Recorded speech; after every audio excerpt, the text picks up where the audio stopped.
Hello friends, this is Ashok Jain from English मंच।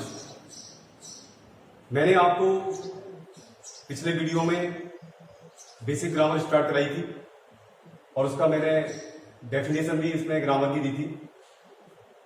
सबसे पहले तो मैं आपको एक बात बता दूं, आपने एक कहावत तो सुनी होगी, slow and steady wins the race.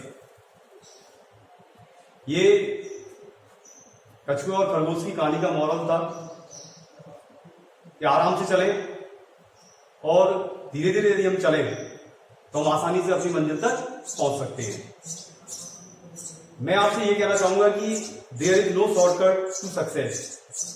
सफलता का कोई शॉर्टकट नहीं है।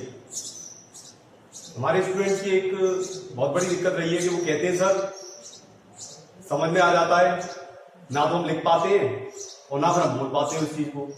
उसकी सबसे बड़ी दिक्कत ये है कि आपने बार बार कोशिश ये की है कि जितना शॉर्ट में हो सके उतना शॉर्ट में हमें कोई बता दे, हम उस चीज को समझ लें और हम लिखना शुरू कर दें और बोलना शुरू कर दें। लेकिन सबसे इंपॉर्टेंट बात यह है कि जब तक आपकी नींव मजबूत नहीं होगी तब तक आप उस पर अपना एक नॉलेज का एक बेस उस पर नहीं बना सकते।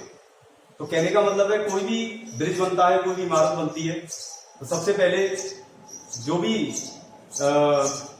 आर्किटेक्ट होता है, जो भी मिस्त्री उसको बनाते हैं, सबसे पहले उसकी नींव पर ध्यान देते हैं कि नींव कितनी मजबूत है, उसके बाद ही वो ऊपर स्ट्रक्चर को फाइनल करते हैं।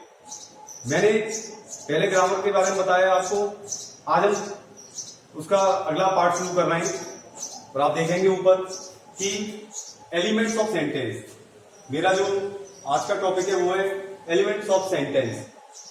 सबसे पहले हम ये देखें कि सेंटेंस है क्या। डेफिनेशन ऑफ ए सेंटेंस, इसकी परिभाषा क्या होती है। मैं हर चीज में आपको कंप्लीट बता के चलूंगा। मैं ये नहीं कहूंगा आपसे कि 30 दिन की पढ़ाई आप 3 घंटे में करें या 2 मिनट में करें या 10-15 मिनट में करें, ऐसा कुछ नहीं है।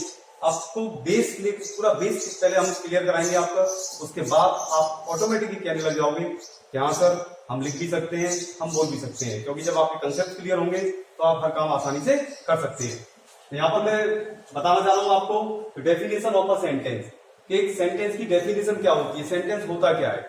बहुत सिंपल है, शुरुआत से आजकल इसकी डेफिनेशन आ जाती है, फिर भी मैं एक बार रिपीट कर रहा हूँ। जिन स्टूडेंट्स के पास तक ये नहीं पहुंच पाई है, इनको पता नहीं है, तो वो इसको देखें जरा ध्यान से कि a sentence is a collection of words. Sentence जो होता है वो शब्दों का एक संग्रह होता है, एक कलेक्शन होता है। दैट कम्युनिकेट, जो संग्रह जो कलेक्शन होता है वो पूरी तरीके से हमें बता देता है। क्या बताता है? द कंप्लीट मैसेज, कि वो क्या बताना चाह रहा है, वो क्या कहना चाह रहा है। यानी कि जो संग्रह होता है, शब्दों का संग्रह होता है, वो पूरा मैसेज हमें दे देता है। क्या कहलाता है? सेंटेंस। अब सेंटेंस किससे बनता है? सेंटेंस में कौन कौन सी चीजें होती हैं? तो आप यहां पर देख रहे हैं कि एक सेंटेंस के अंदर जब यदि उसके एलिमेंट्स की बात करें तो देखिए सबसे पहले क्या होगा उसके अंदर? सब्जेक्ट। यहां पर मैंने 2 एग्जांपल्स भी दे रखे हैं। आई ईट अ मैंगो, मैं एक आम खाता हूं। ही रीड्स अ बुक, वह एक किताब पढ़ता है।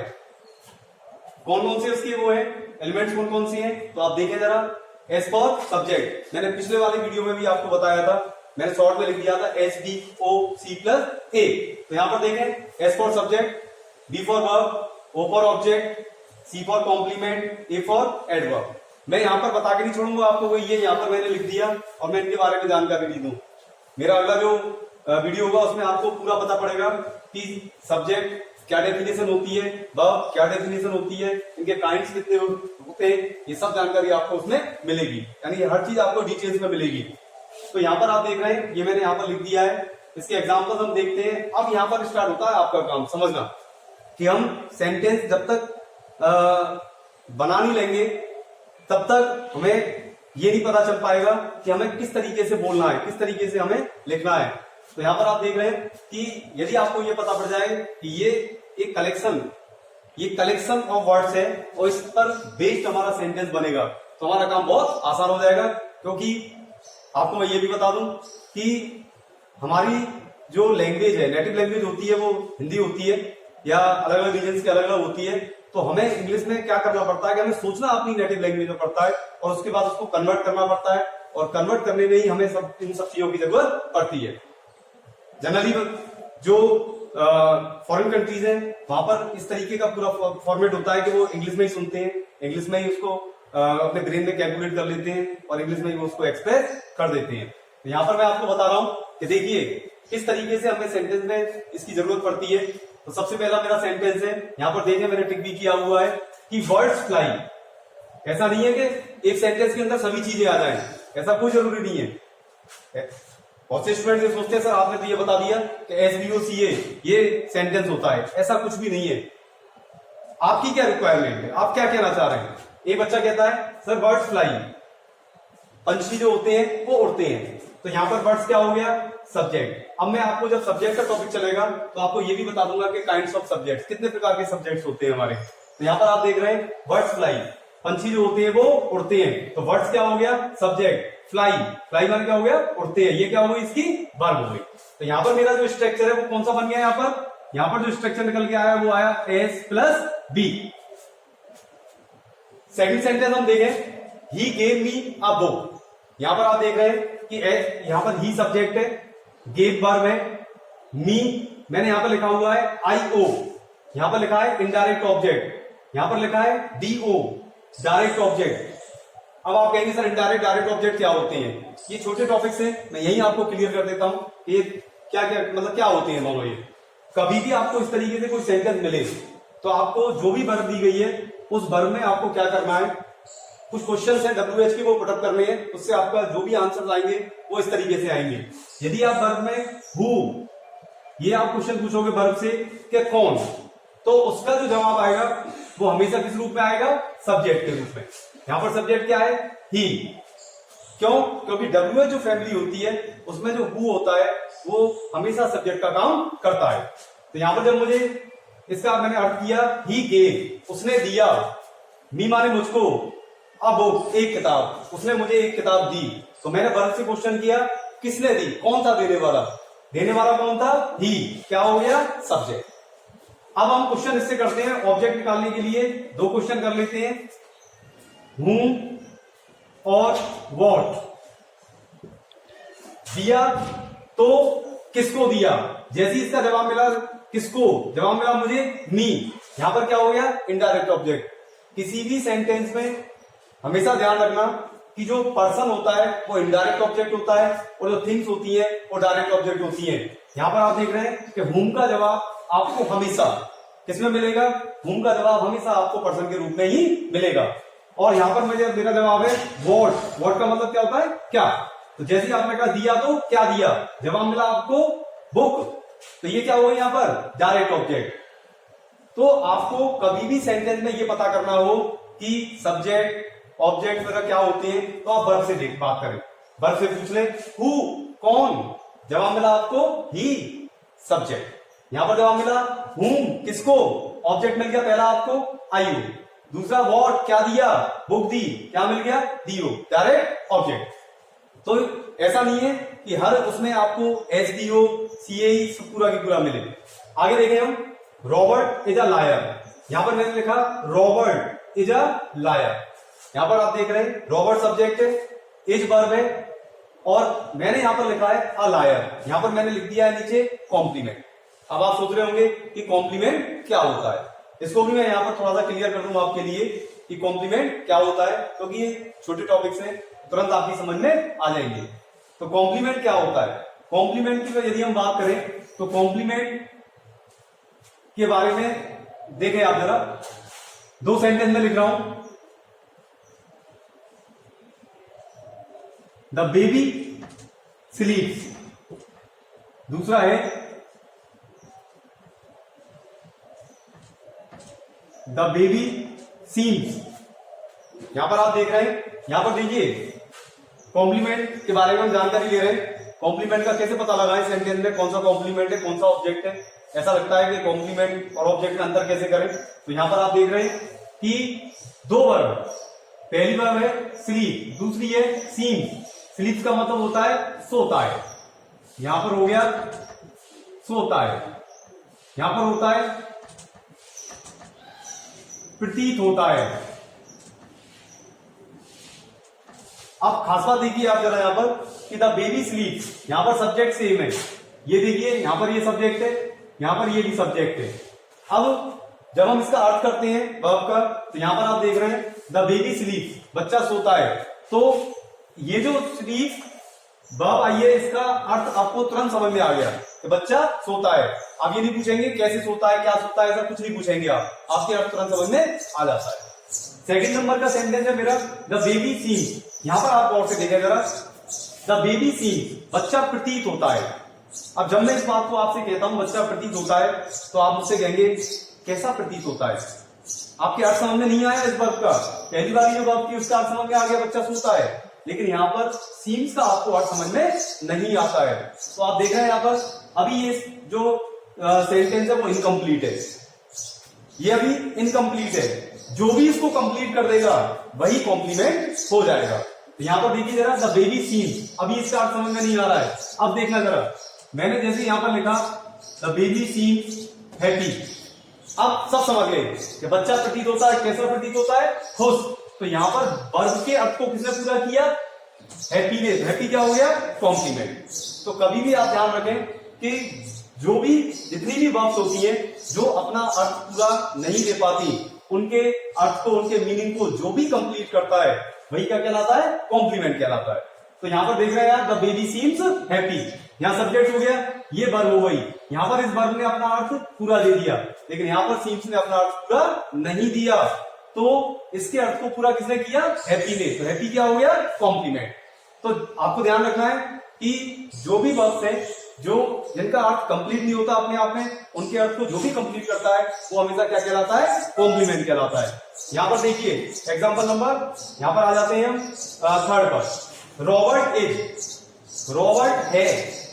अब मैंने छोड़ दिया है पूछ, रॉबर्ट है, आप कहेंगे सर क्या है, रॉबर्ट कौन है, क्या है, हमें क्या पता। तो मैंने यहां पर इज जो लगाई है वर्ब, इसका अर्थ अभी पूरा आपकी समझ में नहीं आया। जैसे ही मैंने यहां पर लिखा अ लायर, जैसे ही आपने ये देखा अ लायर, तुरंत आपके अर्थ में समझ में आ गया कि Robert is a liar. Robert कौन है? एक झूठा है, झूठा व्यक्ति है। तो इस वर्ब के अर्थ को किसने पूरा किया? लायर। लायर क्या हो गया यहाँ पर? कॉम्प्लीमेंट। तो यहां पर मैंने आपको क्लियर कर दिया है कि कॉम्प्लीमेंट क्या होता है। इसके लिए और भी आप एक लाइन और मैं लिख देता हूं, इसका एक और नाम है वर्ब ऑफ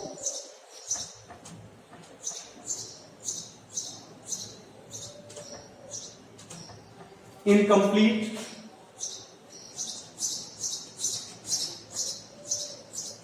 प्रेडिक्शन। इसका एक और नाम दे दिया मैंने आपको, आप ध्यान रखें जरा, इसे तुरंत समझ में आ जाएगा।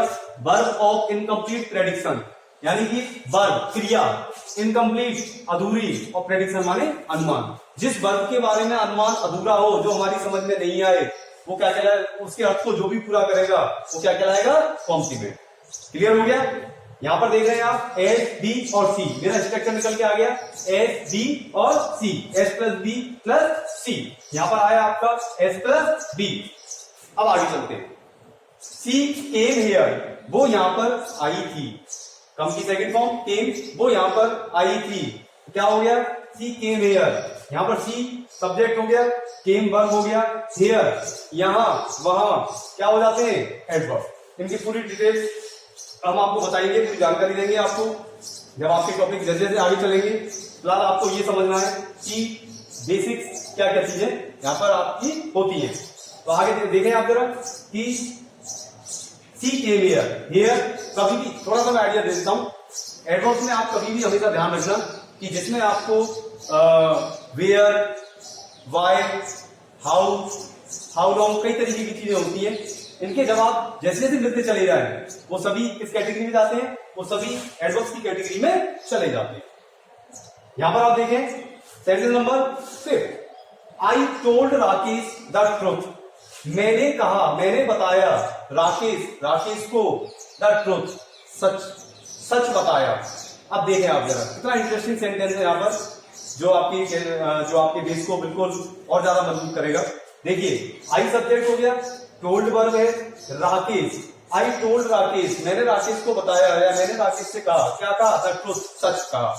देखिए आप जरा, यहाँ सब्जेक्ट, यहाँ वर्ब, यहाँ ऑब्जेक्ट। यदि मैं यहाँ पर द ट्रुथ को हटा दूं तो आपको अर्थ समझ में नहीं आएगा। आई टोल्ड राकेश, मैंने राकेश को बताया द ट्रुथ, सच। लेकिन आपकी समझ में पूरा नहीं आ रहा क्योंकि मैंने इसमें से किसको हटा रहा हूं मैं, द ट्रुथ को। तो क्या रह जाएगा, द ट्रुथ हटा दी रह जाएगा आई टोल्ड राकेश, मैंने राकेश को बताया।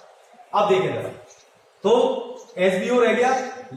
अभी ऊपर मैंने कॉम्प्लीमेंट में बताया आपको कि जब वर्ब का अर्थ पूरा नहीं हो, उसके अर्थ को जो भी पूरा कर दे वही कॉम्प्लीमेंट कहलाता है। तो यहां पर देखें जरा, इस वर्ब के अर्थ को किसने पूरा किया जाकर, द ट्रुथ ने। तो द ट्रुथ क्या हो गया यहाँ पर, कॉम्प्लीमेंट।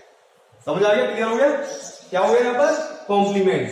यहां पर आप देख रहे हैं कि यहां पर यदि बात करें तो ये जो कॉम्प्लीमेंट है ये किसके लिए काम कर रहा है, ये कॉम्प्लीमेंट किसके लिए काम कर रहा है, सब्जेक्ट के लिए। देखिए जरा ध्यान से, खुश होने से कौन खुश है, बच्चा। वर्ब के अर्थ को पूरा किया और काम किसके लिए कर रहा है, द बेबी के लिए। तो इसको शॉर्ट में हम बोल देते हैं कॉम्प्लीमेंट टू सब्जेक्ट, CF। इसके बाद नीचे आते हैं जरा, यहां पर आप देखिए कि सच अर्थ किसका पूरा किया, वर्ब का, लेकिन किसको बताया, राकेश को। किसके लिए काम में आया ये, द ट्रुथ किसके लिए आया, राकेश के लिए। तो यहां पर क्या हो गया, complement to object. I told Rakesh the truth. ये इस तरीके से आपने देखा यहां पर कि मैंने आपकी दो आपकी चीजें क्लियर की हैं। एक तो मैंने ये बताया आपको कि जो ऑब्जेक्ट होते हैं उनके बारे में पता पड़ गया। तो यहां पर मैं लिख रहा हूं जो मैंने आपको बता दिया, दो ऑब्जेक्ट हो गए, एक हो गया आईओ, एक हो गया आपका डीओ। कॉम्प्लीमेंट की बात करें तो दो कॉम्प्लीमेंट आपके हो गए, complement to subject, complement to object. अब आगे मैं आपको आगे का जो टॉपिक होगा उसमें हम इन सभी चीजों के बारे में डिस्कस